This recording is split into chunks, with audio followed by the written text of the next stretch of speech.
We are continuing this morning in our series called Foolproof, and it's all lessons from the Proverbs. That's what we've been doing through the summer. You'll remember us talking about Lady Wisdom, this idea that God has built wisdom into the universe, that it's all there, it's built into it, and that it's ours to mine out and to discover. And if we follow this wisdom, we benefit from it in amazing ways, but if we don't, then we're the ones that miss out. We're the losers if we don't take advantage of this wisdom that God's built into things. And fortunately for us, God's Word has included a lot of this wisdom in it. We have this book called the Proverbs that's literally just a collection of all of this tried and proven wisdom that's existed for centuries, even millennia of time, and we can be the ones that benefit from it. Today, I want to talk with you about those who choose not to benefit from it. And the word that the Proverbs uses for this person is the fool. Now, it's a major theme in the book of Proverbs. It's actually something that's talked about a lot. So my title that I'm going with this morning for my message is, I Pity the Fool. All right? Now, that will mean nothing to you if you didn't grow up in the 80s, but Mr. T was a big part of our life when we were growing up, the A-Team and everything. So you can go and check that out. But I Pity the Fool. That's the name of the message today. Now, actually, the whole message today is going to be taken from Proverbs 26. So if you have your Bible, go ahead and turn to it. I'm going to actually read from the New Living Translation. Proverbs 26, verses 1 to 12. And that's what we're going to look at. Just a dozen verses that's really going to talk about the fool. And we're going to get a better understanding of the fool. I thought maybe we should take a second to define the fool before we actually launch into our study today, because there's a whole lot of discussion about the fool. We're just going to look at a dozen verses, but all through the Proverbs there's discussion about this character, and I want to introduce him to you. So here we go. First of all, the fool hates knowledge, the Proverbs says. Other people like knowledge. They see Lady Wisdom. They want to latch on everything to get. The fool's like, nah, I don't need it. The fool takes no pleasure in understanding, and you'll see the references are listed there where you can look these up. The fool actually enjoys wicked schemes. They actually like it when there's, bad stuff going on. They get pleasure out of that. They proclaim their foolishness, their folly. They spurn a parent's discipline. A wise child listens to their parent. They get that, discipline and understanding from them. But a fool, nah, I don't need that. The Proverbs say that the fool speaks perversity. That he's also very quick-tempered. He also gets himself into trouble with his proud speech, it says. He just kind of spouts off all of this arrogance. He downplays the seriousness of sin, while others are looking at sinful things and saying, oh, this is not good. This is something that you should stay away from. The fool kind of makes a mockery of that and kind of laughs at it. Says, you people are too uptight, is what the fool would say. The fool is also very deceitful and likes to fool people. He drags other people down to their level as opposed to being concerned about lifting people up. The fool is always the lowest common denominator who's trying to pull other people down into the activities and the bad things that they're doing and bring them down to their level. The fool actually brings grief to his or her parents. Many passages talk about this, that the wise child wants to honor their parents, but the fool doesn't bring honor to their parents. They bring grief. They commit sexual immorality very often. Again, just breaking more of the boundaries that parents would set up for them. They kind of plow through those. And in fact, in some places it says they actually destroy their own future. Wisdom builds her house, the Proverbs say, but the fool destroys their own house. They actually destroy their own future with the bad decisions that they make. So this is a snapshot of the fool. Now that we've introduced him to you, let's turn to Proverbs 26 and take a closer look. Let's pray before we do that. Father, thank you for this study that we've been able to engage in this summer. It's so valuable, this wisdom that's been tried and tested and that you've put your stamp of approval on, this wisdom that's built into the universe. We can benefit from it if we choose to, or we can be like the fool and just pay the price of ignoring that wisdom that's there. Lord, I pray that that would not be the case. And this morning as we look at the fool in Proverbs 26, that we would really not only understand the fool in a greater way, but that we would have even a greater disdain for foolishness, that we would desire to mine out and live by the wisdom that you've built into our world. So bless our study here this morning, I pray, in Jesus' name. Amen. All right, so in Proverbs 26, the first verse that we look at, and again, I'm reading from the New Living Translation. I find it's a great translation just to put it in very common language for today. It says this: "Honor is no more associated with fools than snow with summer or rain with harvest." Now, it's not to say that fools never receive honor. That's not what the verse is saying. It's just saying that when it happens, it's completely out of place. It's kind of an anomaly when this actually happens, that a fool receives honor. I don't know if you remember this. I remember scenarios like this. Do you remember when you were like graduating from high school and, sort of the class clown was part of the graduating class and everyone's dressed up and we got our caps on and everything. And as they're giving out the awards, there's a certain scholarship and the class clown ends up winning a scholarship. You guys, you know what I'm talking about here, right? And all of his buddies are like, "Yeah, Eddie, Eddie." I don't know why I chose Eddie, but anyway, maybe I knew when Eddie, but Eddie, yeah, Eddie, woohoo! And they're all like cheering, and they think it's like a kind of a joke, but like they're like cheering, and Eddie kind of walks up on the stage, right? And he's trying really hard to be cool because he's the last thing he's supposed to be is like an academic, right? So, but he's going across the stage, and everyone's hooting and hollering. That's the kind of scenario that we're talking about here. It's kind of like seeing snow in June. We've seen a lot of crazy weather this summer. I don't think we saw any snow in June. But when you see snow in June, you're kind of like, oh, this is weird, right?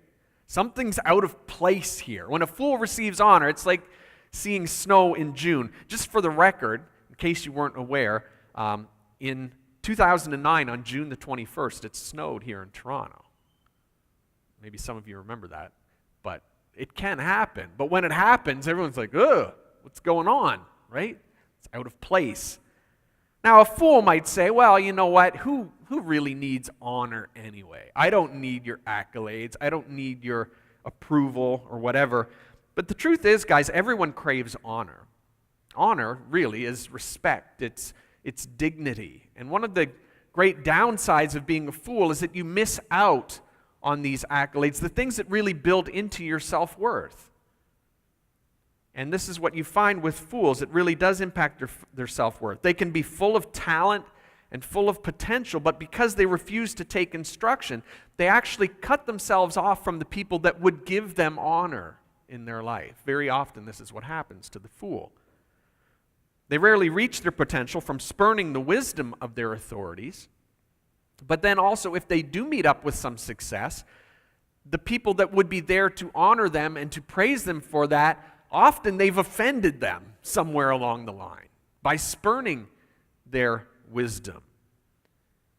So this is a real downside for a fool. The fool cuts himself off. He isolates himself in a lot of ways.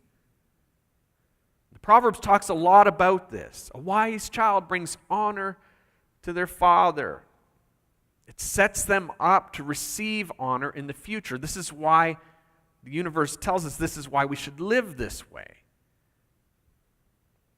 But getting honor for a fool is a rare thing. It's kind of like snow in June. It doesn't happen very often. And here's the other thing. When it does happen, it's usually not a cause for celebration. It's more like, ugh, right? Second verse. It says, like a fluttering sparrow or a darting swallow, an undeserved curse will not land on its intended victim. Now, this is the only verse in these 12 that doesn't mention fools directly. Every other verse has the word fool in it. And basically, the verse is saying here that a curse only works when it's made against a deserving person. Now, there's a whole lot of study that goes into even what we see in the Old Testament and the giving of curses and stuff like this. We don't see a lot of this happening in our culture here, but it happens a lot in other places in the world. I was talking with someone just this week who was talking about the reality of this, and this happens in different parts of the world. One of the things we see in the Old Testament, back in Numbers chapter 23, that Balaam the prophet at a certain point was hired to put a curse on the nation of Israel. And when he went to do it, he recognized that this wasn't going to work. In fact, this is what he says. He says, "How can I curse those whom God has not cursed? How can I denounce those whom the Lord has not denounced? And he's saying, if God hasn't cursed these people, if God's blessing them, what good is it going to be for me to try to curse them? And so the lesson, kind of the bigger lesson in all of this as we read this verse here today, is that we should do what's right in God's eyes and really not give thought to the negative things that other people are going to say against us. Whether that's just, saying something negative or actually placing a curse on you. You don't need to worry if you're in the center of God's will. If you're following God, that's not something you need to concern yourself with. Now, indirectly, this verse does relate to fools. Often you will hear fools complain that they're being blamed for something they didn't do, right? Isn't this a common scenario for fools? Hey, man, I didn't do that, right? It's not, I wasn't there. I wasn't responsible for that. But the accusation still sticks. Why does it stick with the fool? Well, one, because they've done it before, right? Two, we all know they're going to do it again. And thirdly, probably they were there when this thing went down. The other person just kind of beat them to it. And that's kind of like gold for a fool. That's like the best thing that can happen for a fool, right? When they're right there, because they're always right there on the scene where the bad thing happens. But when someone else happens to do it or something happened that it wasn't actually them, maybe they tried and it didn't work or something, so they can actually go in and say, no, I had nothing to do with that, right? And they try to make it look like they were totally clean. Well, the accusation sticks with a fool, right? Curses land on the people who are deserving of those, and they stick. But for those that don't deserve it, the verse says they don't stick. The third verse here gets back to the fool specifically. It says, guide a horse with a whip, a donkey with a bridle, and a fool with a rod to his back. Now, the theme of the rod is actually all through the book of Proverbs. The rod is not a hard stick, it's more of a switch, but it's something that does impart some pain and gets people's attention. Look at the verses that talk about this. There's so many of them. Proverbs 10:13. Wisdom is found on the lips of the discerning, but a rod is for the back of one who has no sense. For a fool. Proverbs 13:24. Whoever spares the rod hates their children, but the one who loves their children is careful to discipline them. Proverbs 22:15. Folly or foolishness is bound up in the heart of a child, but the rod of discipline will drive it far away. Proverbs 23:13 and 14. Do not withhold discipline from a child. If you punish them with the rod, they will not die. Punish them with the rod and save them from death. There's worse things that can happen. Proverbs 26:3, where we read just a second ago, a whip for the horse, a bridle for the donkey, and a rod for the backs of fools. Proverbs 29:15, a rod and a reprimand impart wisdom, but a child left undisciplined disgraces its mother. A lot of talk in the Proverbs about this rod concept. Now, I understand in our culture today with the culture police all wandering around watching us that we're scared to death to touch our kids. I get it. I understand how this works.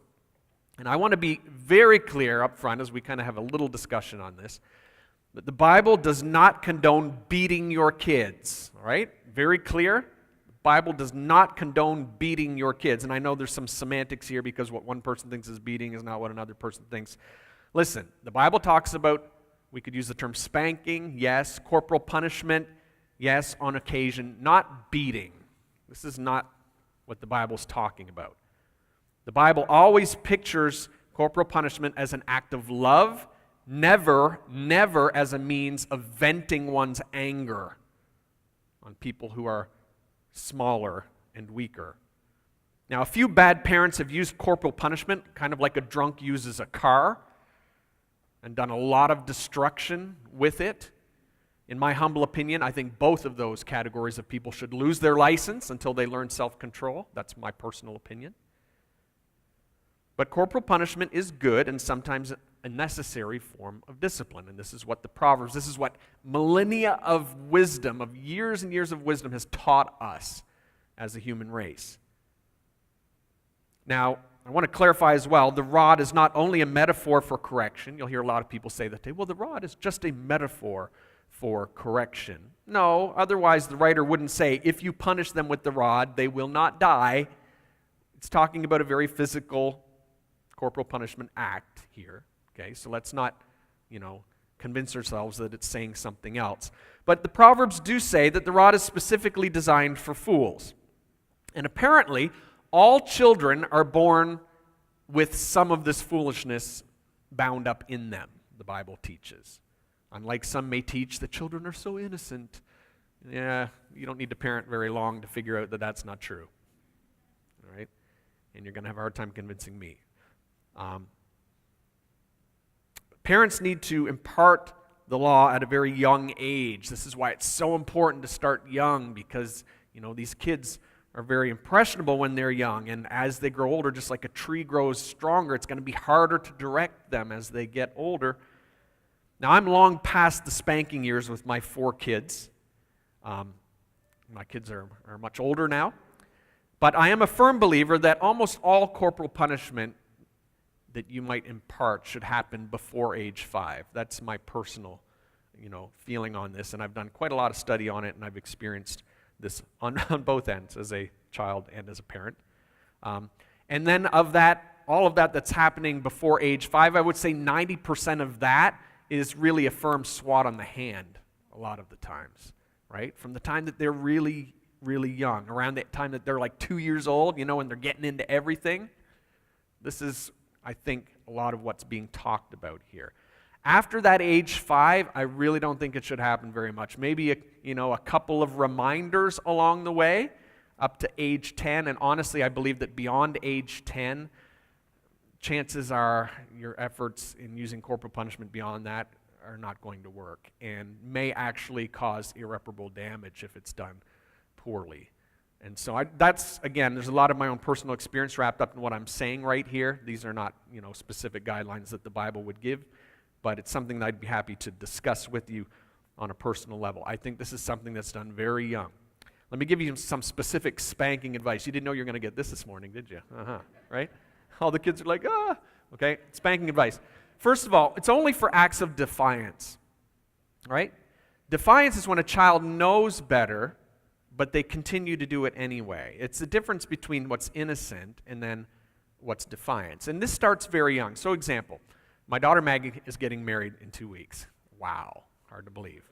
But in my mind, she's still little Maggie with her fluffy white hair and getting into everything, right? So I remember, early as she was starting to walk, right? My wife and I determined we're not going to, go around safeguarding everything. We need the child to learn how to make good decisions. So when she would go over and try to get into the cupboard where there's cleaning products and stuff under there that are dangerous, she would go over and open it up. We would go over first of all and say, no, this is not for you, right? No. It's like they just need one word. They know the tone, they know the look, right? They figured out, they know this is not right. So we remove her from the situation. What happens, right? 2 minutes later, Maggie's going back, right? Second time, now it's moved from innocence to defiance. She knows what the parent wants. Now it's an act of defiance. So when she goes over this time, I take her hand and I go, no. We remove her once again from the situation, right? What happens again a few minutes later? The time gets a little bit longer each time, but then she makes her way back, right?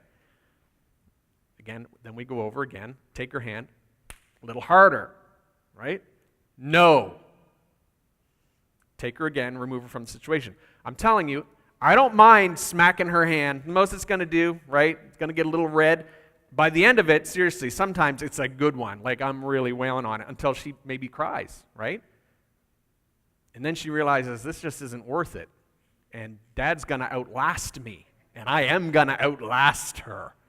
Because I'll tell you what, I'd rather outlast her at this age than when she's 16. Honestly, it's a whole lot easier. And parents, I'm just giving you some good advice from someone who's been there. It's a whole lot easier. You might think, oh, it's breaking my heart to smack my little girl's hand, right? Not so much, really. Toughen up. You're going to be all right. She's going to be all right. So, acts of defiance. Secondly, never in public, right? First of all, just because of all of the culture police, you don't want to do that, right? You want to go in private. And you say, well, sometimes they hold me hostage, right? The kids act up when we're in public. My wife and I, when the kids were at a certain age, we just planned on it. We said, we're going out, we're going to pretend that we actually have a purpose right now. We don't.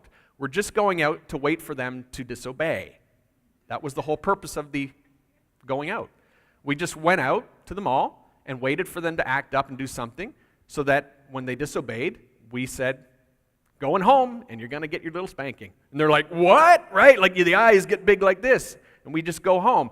And we taught them from a young age, you're not going to hold me hostage, baby. That's not going to happen in my home, right? We'll take it out of there. We'll take it back home. But you're going to realize from a young age, you're not going to play that little game with me, right? But we weren't going to do it in public. We're going to do it in a private place. It saves the dignity of the child, right? We're not about embarrassing the child. I think even as much as you can, even separating them from their siblings when you do this, it's important to respect their dignity. And that's the third point. It's never to humiliate the child. This is not what it's about. Parents need to be very careful. They're real human beings with real feelings, just like you, right? And they have feelings. They have dignity. They have, pride. And you have to manage that. So it's never to humiliate the child. Fourthly, it's always clearly connected to the wrong action. It's never for something that's really questionable that they're not clear about. It's when they're clear. That's what defiance is. It's when they know and they act on it anyway. It's not for things that are not clear. Even people that train dogs know this. You don't punish a dog for something they're not clear on. How are they going to learn? Right? It has to be clear. Next one, it's always out of firmness but never out of anger. It's important that children learn very early on that you're going to be calm and composed and resolute. Right? Your tears are not going to change my actions here. I'm going to follow through with this. I'm going to be in control of myself. I'm not going to be angry. I'm not venting on the child. I'm in control of myself as a parent. And if you can't do that, parents, you need to get away and you need to figure out how to do it before you come and engage the situation. Right? We're separating the emotion from it. It's very factual and firm. Then it's always balanced, and it's balanced with affirmation and with love. Right? The child has to know. Right? It's the old adage: rules without relationship equals rebellion. Right? It's a great formula. Rules without relationship equals rebellion. And they have to know that you have a real relationship with them, that you're always investing in them, that you love them. And if you're not doing those things, you're wasting your time to use corporal punishment on a child when you don't have a relationship with them. Forget it. Right? And this is what's happening a lot today. Parents, they don't want to invest the time to have that true relationship with their child, and then they go to do something like this. Forget it. That's a recipe for disaster. But if you're always balancing that with affirmation and with love, and even as soon as you perform corporal punishment on your child, you should be taking them on your knee, you should be hugging them and telling them how much you love them, that you're doing this because this is what is right and good. It's very important. And the last one that I put here, it's one of many forms of correction, right? You understand that this is just one of many forms of correction. Bad parents, and I've seen a lot of bad parenting over the years, bad parents use spanking for everything. It's just terrible, right? I don't know where they learned this. A bad parent in this regard is a lot like a bad chess player, for those that play chess. A bad chess player will bring their queen out right away, right? They bring their queen out immediately and start picking off all of the pawns on the board, right? The queen is flying around everywhere until, what? Then they lose their queen, right? Now what are you going to do? Your best tool is gone, right? This is how a lot of parents operate when it comes to spanking. This is something you keep in reserve. This is a very special, as the child would think, unspecial occasion, right? Kind of thing. Well, it's important to stop foolishness at an early age. Guys, we need them to accept our boundaries. We're not trying to break, right, the spirit of the child, but we need to break the will of the child. They need to understand that we are the authority, that we are in control, and we set the boundaries. And guys, once they do that, once they accept it, they're way more balanced, they're more happy, they're more at peace in their spirit. They need to know that someone's in control. This is what kids are doing. They're testing you to see who's in charge here. And if they find out they're in charge, they go crazy because they know that they can't handle this world. But they need to know you're in charge and that you've got everything under control. You know what? Today, it might be them trying to get into the comet under the sink, right? When they're just little. But I'm telling you what, and this goes by real fast, the next time you turn around, it's going to be them getting in a car with someone driving drunk. And you're going to be wishing that when they were this little, you did what you should have when they were that teachable. I'm telling you, act now while they're young. Parents, you need to start young because soon they're going to grow up and they're going to start using complex arguments with you. You don't cherish these days, okay? This is not fun. Then you're in trouble. Because here's the deal. There's no effective strategy for convincing a fool. There's none that exists.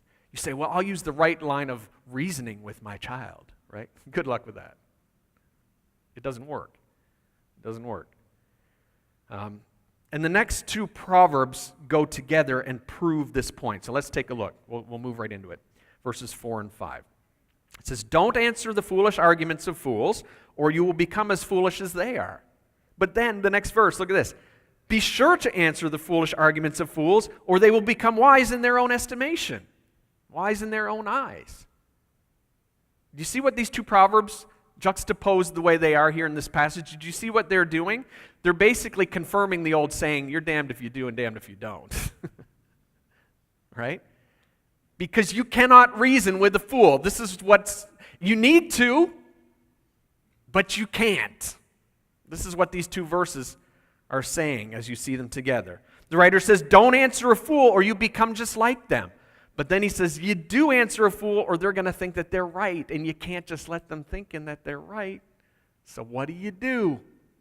And thousands of years of wisdom still leaves it hanging. Good luck, parents. Right? Mine are starting to get married off. There's some advantages to that, right?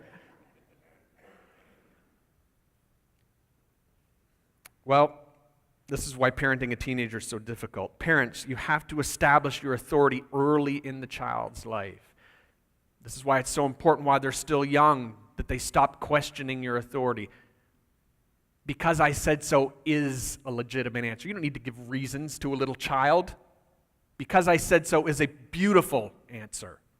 Now, as they get older, you're going to add reason to that, but when they're real little, no.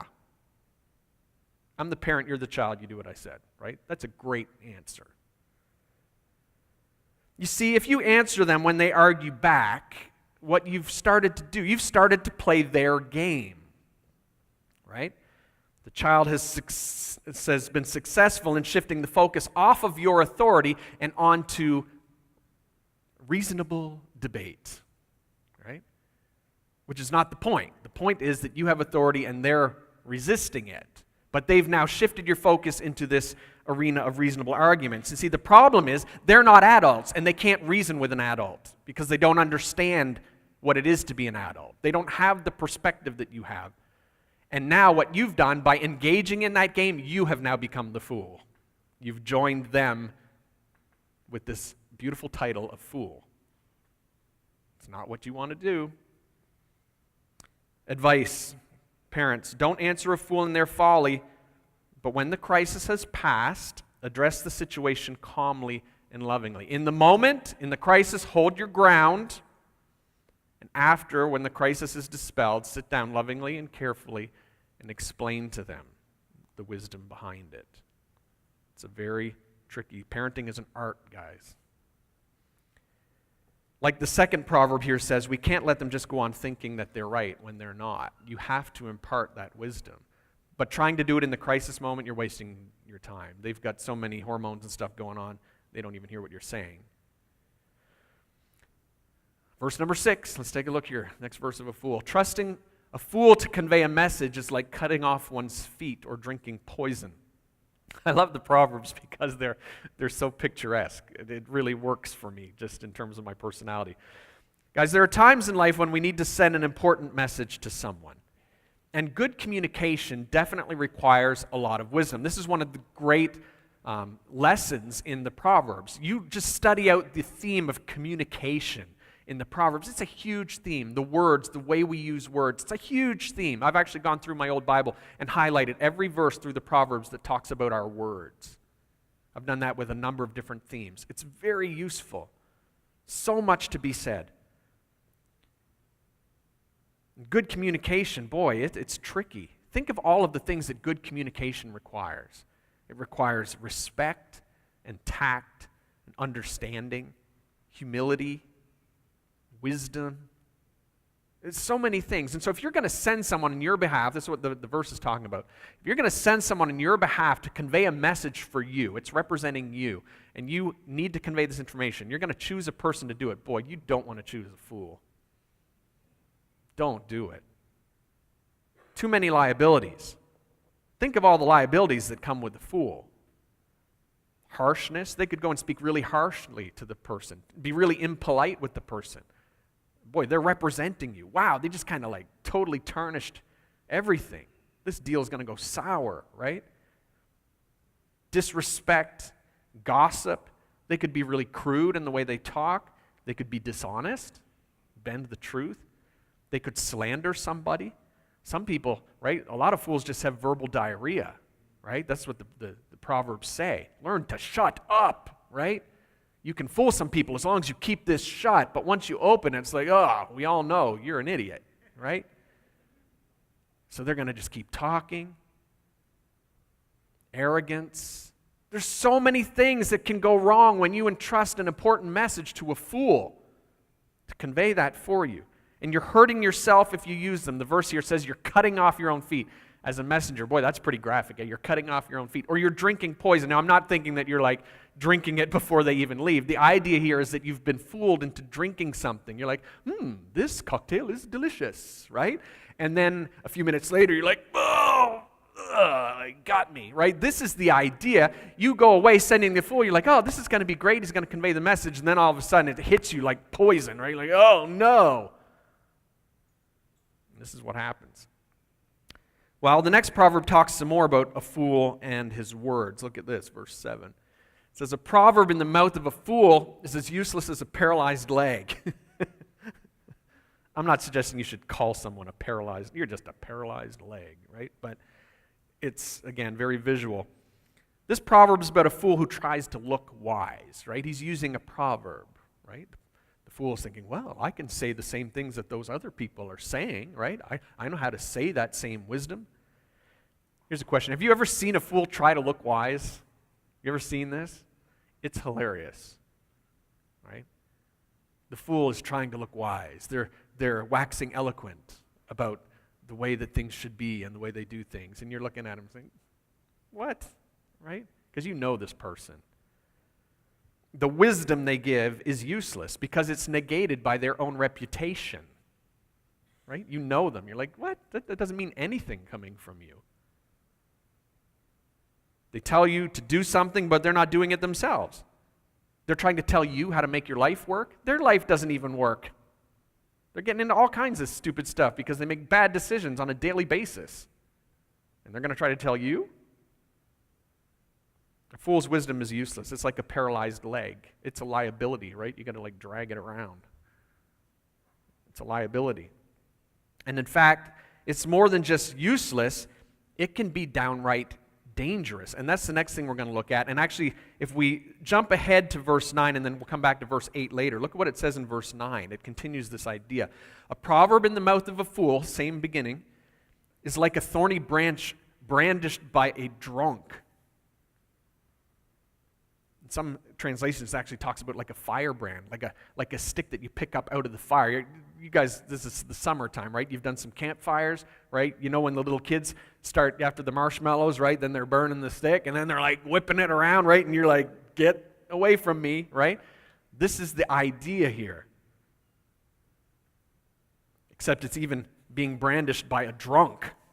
This is what the verse is saying, right? No control. You see, it's not just that a fool's wisdom is useless, it can actually do great harm, the verse says. Even allowing them to share wisdom is like a drunk swinging a firebrand around.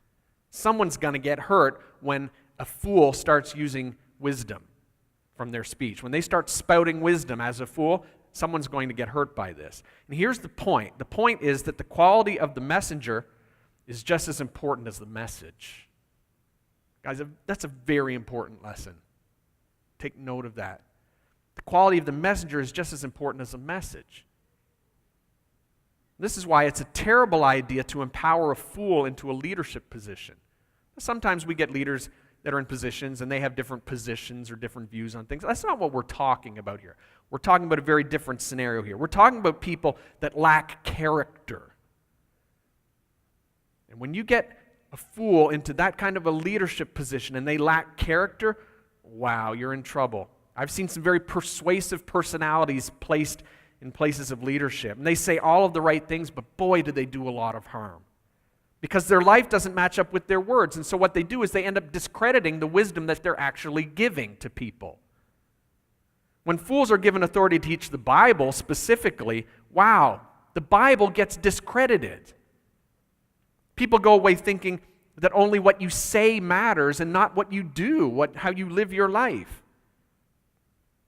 The Apostle James warned us against this very strongly. He said there shouldn't be a lot of teachers because that character part's very important, right? And he says you better not be like a person that looks in a mirror and sees what's wrong and goes away as if there's nothing there. That's not how it works. People become disillusioned with the Bible. They assume that it has no power when they see a fool in leadership. So whenever you empower someone, guys, make sure you check for character first. It's the top thing, right? Competency can be taught. Character, it has to be there. If you don't, it will come back to bite you. And that's exactly what verse 8 tells us. So we're going to back up and look at verse 8. It says, honoring a fool is as foolish as tying a stone to a slingshot. Again, I love the pictures in these things. Now, we already talked about honor and the fool. We said that when you see a fool receive honor, it's kind of like seeing snow in June. It's like, huh? Really? And this is the idea here again. Everybody's looking at each other and saying, how did that happen right there? Right? That shouldn't be happening. How did that happen? And if you're the one who put the fool in the place of honor, you're going to pay a price.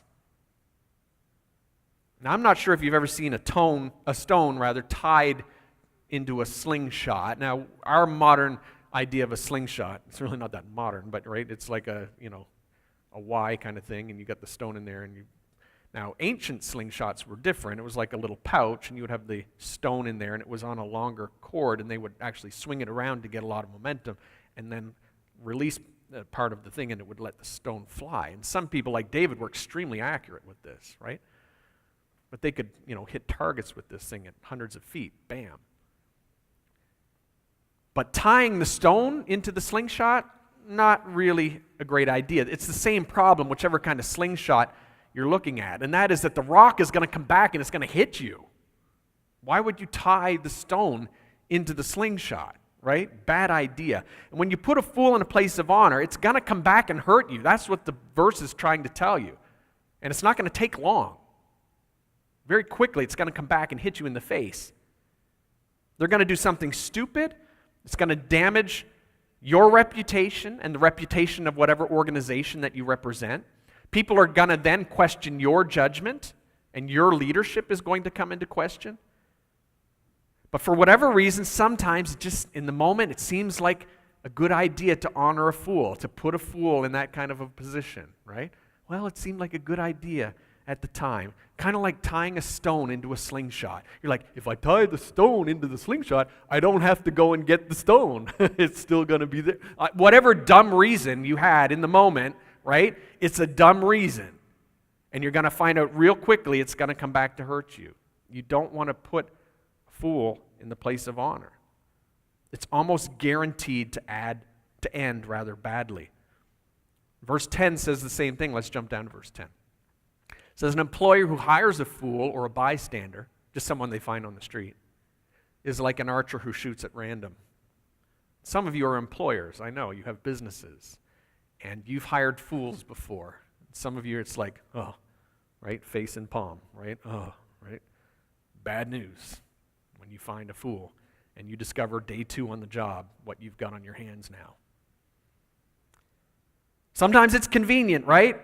There's not a lot of good people to hire around. It's hard to find good workers, and so you lower your standards and you say, okay, maybe this will work out. You come on payroll. You work with me. There's an outside chance, right, that the fool will do something right.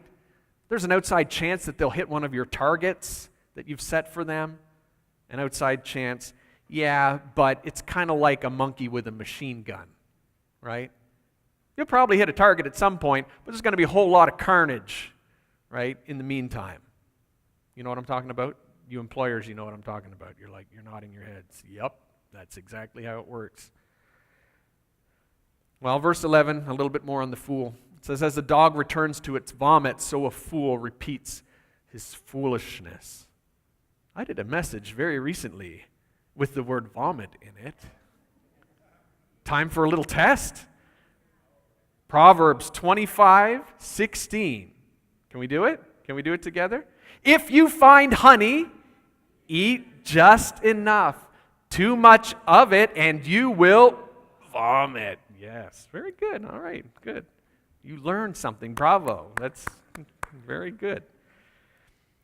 Now, one of the hallmarks of the fool is that they don't learn. Now, I'm not saying you're a fool if you didn't learn that verse. This is a different thing, right? But you may want to learn it. But the fool, he doesn't learn. He can't learn. Well, it's actually not that they can't learn. It's that they refuse to learn. They refuse to take advice. They refuse to learn from others. In fact, they're so stubborn, the Bible says, that they don't even learn from their own mistakes. They do something wrong, and then they go back and they do it again the next day, the next week, the next month, and they're doing the same stupid thing over and over again. They're so stubborn. They pay the same price every time they do it, but they're right back at it. And the writer is using some pretty graphic imagery here. You ever seen a dog eat its own vomit? Anyone? Yeah, we've seen this, right? I've seen it. It's kind of nasty, right? In fact, it's really nasty. I'm not exactly sure why they do it. The fool says, well, it's not so bad, right? It's a warm meal, right? No, it's nasty. Going back and doing the same thing over and over and over and over, it's the mark of a fool. When are you going to change? When are you going to wake up? When are you going to grow up? These are the things we say to a fool.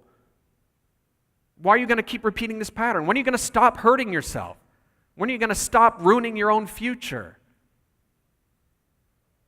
A fool learns very slowly. Well, verse 12 kind of wraps it up. It says, there's more hope for fools than for people who think they are wise. And this is the problem as well with fools. They're wise in their own eyes.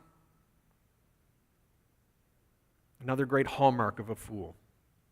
They never learn to submit themselves to those that are older and wiser, and most importantly, they never learn to submit themselves fully to God, the one who built wisdom into the universe, the one who left us this verse in Proverbs 1:7 that says, the fear of the Lord is the beginning of knowledge, but fools despise wisdom and instruction. Guys, I'm going to ask you to bow your head for a second. I want to talk to all of the fools that are here this morning. The truth is, we've all got some foolishness in us. And so all of us can go away with something here. There's not one of us that hasn't eaten our own vomit, so to speak, repeated the same dumb things. But maybe some of you are in a place where you're recognizing, you're saying, wow, I resemble the fool way too much. I have a hard time taking advice. My decisions that I'm making are not bringing about good results. My desire for pleasure is running my life more than my desire for God, and it's not producing the kind of results that I want. Maybe you're recognizing that you're weak, that your flesh wins out more than your brain wins out in a lot of cases. Maybe you're saying, I'm recognizing I need more good boundaries in my life. Maybe you were at a disadvantage growing up. Maybe you didn't have great parents. Maybe you didn't have parents around at all that could give you boundaries and teach you the benefits of living within those boundaries. And maybe some of you are here this morning and you're actually saying, I'm afraid that I'm never, ever going to be honored in my life. See, we laugh at the class clown who gets that award and we treat it like a joke, but the truth is down deep we're all the same. We're all saying, you know what, I want to be honored. I want people to see my value. I want to have a life that's respectful and dignified. Guys, listen, God is a good father, and he wants you to honor him so that he in turn can honor you. This is the way God works, and he built this into the universe. He wants to use your life in the same way that God used the Apostle Peter, this weak-willed, impetuous, mouth-first kind of person. Jesus took him and he turned him into a rock. He saw what he was, even in his weak state. And you may be here this morning, and you may be the true definition of a fool. God can change that. He can turn it around. But it has to start with your heart and your openness to change. The first step I want to challenge you in this week, before we finish, I want you to determine this week that you're going to talk with an older Christian person that you respect. Can you do that? You're going to talk with an older Christian person that you respect. And you say, listen, I want to have a respectable life. I want to honor God with my actions. Help me. Show me what I need to do. Give me some boundaries. Give me some guidelines. Hold me to them, please. God would be honored with that, and you'll be on the path to wisdom.